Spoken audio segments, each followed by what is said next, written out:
کبھی سوچا ہے ایک ایسے عمل کے بارے میں جو ایک ہی وقت میں جسم کے لیے بہترین ورزش ہو، ذہن کے لیے گہرا مراقبہ اور روح کے لیے سکون کا باعث بنے؟ یہی تو اسلامی عبادت یعنی صلات کا اصل جوہر ہے۔ آج ہم اسی کے مختلف پہلوؤں کو سمجھنے کی کوشش کریں گے اور دیکھیں گے کہ یہ ہماری زندگی کو کس طرح مکمل طور پر بدل سکتی ہے۔ تو سوال یہ پیدا ہوتا ہے کہ بھئی یہ سب ایک ساتھ کیسے ممکن ہے، مطلب ایک ہی عمل اور اتنے سارے فائدے۔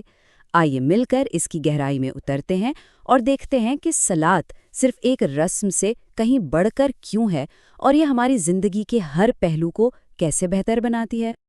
دیکھیں، صلات کو اسلام کا ستون کہا جاتا ہے اور اس کی ایک بہت بڑی وجہ ہے۔ یہ صرف ایک عبادت نہیں بلکہ اللہ کے ساتھ ایک ذاتی براہ راست تعلق کا نام ہے، ایک ایسا رابطہ جو دن میں 5 بار ہمیں اپنی روح کو ریچارج کرنے کا موقع دیتا ہے۔ چلیں سب سے پہلے اس کے جسمانی پہلو کو دیکھتے ہیں۔ یہ بات شاید بہت سے لوگوں کے لیے حیران کن ہو کہ روزانہ کی عبادت ہمارے جسم کے لیے ایک مکمل فزیو تھراپی سیشن کی طرح کام کرتی ہے۔ آج کل لوگ فزیو تھراپی کے لیے کیوں جاتے ہیں؟ تاکہ جوڑوں کا اکڑاؤ کم ہو اور پٹھے مضبوط ہوں، ہے نا؟ اور دلچسپ بات یہ ہے کہ صلات کی حرکات ٹھیک یہی کام کرتی ہیں۔ یہ ایک ایسی نرم ورزش ہے جو ہماری جسمانی صحت کو مسلسل بہتر بناتی رہتی ہے۔ مثال کے طور پر رکوع کو ہی لے لیں۔ جب ہم جھکتے ہیں تو ہوتا کیا ہے؟ ہماری کمر کے نچلے حصے، رانوں اور پنڈلیوں کے پٹھوں کو ایک بہترین سٹریچ ملتا ہے۔ یہ ہماری بنیادی پٹھوں کو مضبوط کرتا ہے اور جسم میں لچک بھی بڑھاتا ہے۔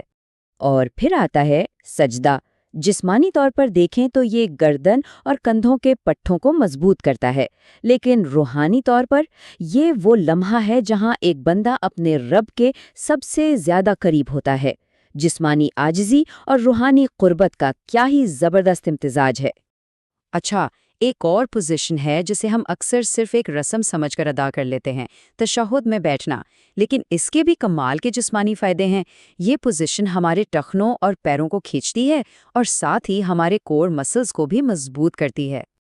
اب سوچیں ذرا، جب یہ ساری حرکات دن میں 5 بار دہرائی جاتی ہیں تو ان کا مجموعی اثر کیا ہوتا ہوگا؟ یہ دل کو مضبوط کرتی ہیں، خون کی گردش کو بہتر بناتی ہیں اور انڈورفنز جیسے قدرتی درد کش ہارمونز کو خارج کرتی ہیں، جس سے ہمیں سکون اور خوشی کا احساس ملتا ہے۔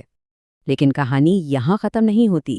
صلات صرف جسم کی ورزش نہیں ہے، اس کا ہمارے ذہن کے ساتھ بھی ایک بہت گہرا تعلق ہے۔ چلیں اب اس پرت کو کھول کر دیکھتے ہیں کہ یہ ہماری ذہنی صحت پر کیسے اثر انداز ہوتی ہے۔ اور مزے کی بات یہ ہے کہ اب جدید سائنس بھی اس قدیم عمل میں دلچسپی لے رہی ہے۔ ریسرچ کی جا رہی ہے کہ آخر نماز اور ذہنی صحت کے بیچ کیا تعلق ہے، اور نماز کے دوران ذہنی یکسوئی ہمارے نفسیاتی سکون کو کیسے بہتر بنا سکتی ہے۔ ایک تحقیق میں تو ایک بہت ہی دلچسپ بات سامنے آئی۔ جو لوگ پوری ذہنی یکسوئی اور دھیان کے ساتھ صلات ادا کرتے ہیں، ان کی ذہنی صحت کا سکور ان لوگوں کے مقابلے میں بہت زیادہ بہتر تھا جو اسے صرف ایک رسم سمجھ کر ادا کرتے ہیں۔ یعنی فرق صاف ظاہر ہے۔ اور یہ کوئی چھوٹا موٹا فرق نہیں تھا۔ تحقیق بتاتی ہے کہ صرف نماز میں ذہنی یکسوئی پیدا کر لینے سے ہی ذہنی صحت میں 13% تک بہتری آ سکتی ہے۔ اس کا مطلب یہ ہوا کہ عبادت کیسے کی جا رہی ہے یہ اس کے فائدے کے لیے بہت اہم ہے۔ اور یہی بات اس حدیث میں کتنی خوبصورتی سے بیان کی گئی ہے، نماز میری آنکھوں کی ٹھنڈک ہے۔ جب صلات کو اس کے اصل جوہر کے ساتھ ادا کیا جائے تو یہ جسم میں ایک قدرتی ریلیکسیشن رسپانس پیدا کرتی ہے۔ یہ تناؤ کو کم کرتی ہے، بلڈ پریشر کو نارمل کرتی ہے اور بے چینی اور اضطراب میں کمی لاتی ہے۔ تو ہم نے جسم کی بات کی، ذہن کی بات کی، لیکن ان سب سے بھی گہرا صلات کا اصل مرکز، اس کا دل، وہ ہے خشوع۔ اب یہ خشوع کیا چیز ہے؟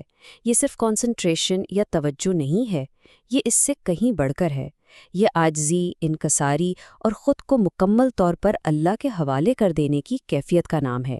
ایک ایسی حالت جہاں دل دنیا کی ہر سوچ سے خالی ہو کر صرف اللہ کے لیے حاضر ہو۔ ابن القیم نے تو اس کی اہمیت سمجھانے کے لیے کمال کی مثال دی ہے۔ وہ کہتے ہیں کہ خشوع نماز میں روح کی طرح، جیسے روح کے بغیر جسم ایک لاش ہے، ویسے ہی خشوع کے بغیر صلات صرف خالی حرکات کا مجموعہ رہ جاتی ہے۔ اور نبی اکرم صلی اللہ علیہ وسلم کی ایک حدیث تو ہمیں سوچنے پر مجبور کر دیتی ہے۔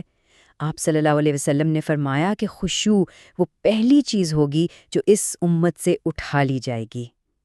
یہ ایک طرح کی پیشین گوئی ہے جو ہمیں بتاتی ہے کہ اپنی نمازوں میں اس روح کو باقی رکھنا کتنا بڑا چیلنج ہوگا اور یہ کتنا قیمتی عمل ہے۔ تو جسم، ذہن اور روح، ہم نے تینوں پہلوؤں پر بات کی۔ اب ان سب کو جوڑ کر دیکھتے ہیں کہ صلات کیسے ایک مکمل، ایک جامع عمل بنتی ہے۔ تو خلاصہ کیا نکلا؟ صلات کے 3 بڑے پہلو ہیں۔ جسمانی سطح پر یہ ایک روزانہ کی ہلکی پھلکی فزیوتھراپی ہے، ذہنی سطح پر یہ مائنڈفلنس کی ایک مشق ہے جو سکون دیتی ہے، اور روحانی سطح پر یہ خشوع کے ذریعے اللہ سے جڑنے کا سب سے طاقتور ذریعہ ہے۔ یہ تینوں مل کر اسے مکمل بناتے ہیں۔ اور ان سب کا آخری مقصد کیا ہے؟ جیسا کہ امام غزالی نے فرمایا، مقصد صرف اٹھنا بیٹھنا نہیں بلکہ دل کو گناہوں سے پاک کرنا، اللہ کی یاد کو ہر لمحہ تازہ رکھنا اور اپنے ایمان کی ڈور کو مضبوطی سے تھامے رکھنا ہے۔ تو آخر میں ایک سوال، آج کی دنیا ہولسٹک ویلنس یعنی جسمانی، ذہنی اور روحانی سکون کی تلاش میں ہے۔ کیا اس کا جواب صلات جیسے قدیم طریقوں میں نہیں چھپا؟ وہ طریقے جنہوں نے جسم، ذہن اور روح کو کبھی ایک دوسرے سے الگ سمجھا ہی نہیں۔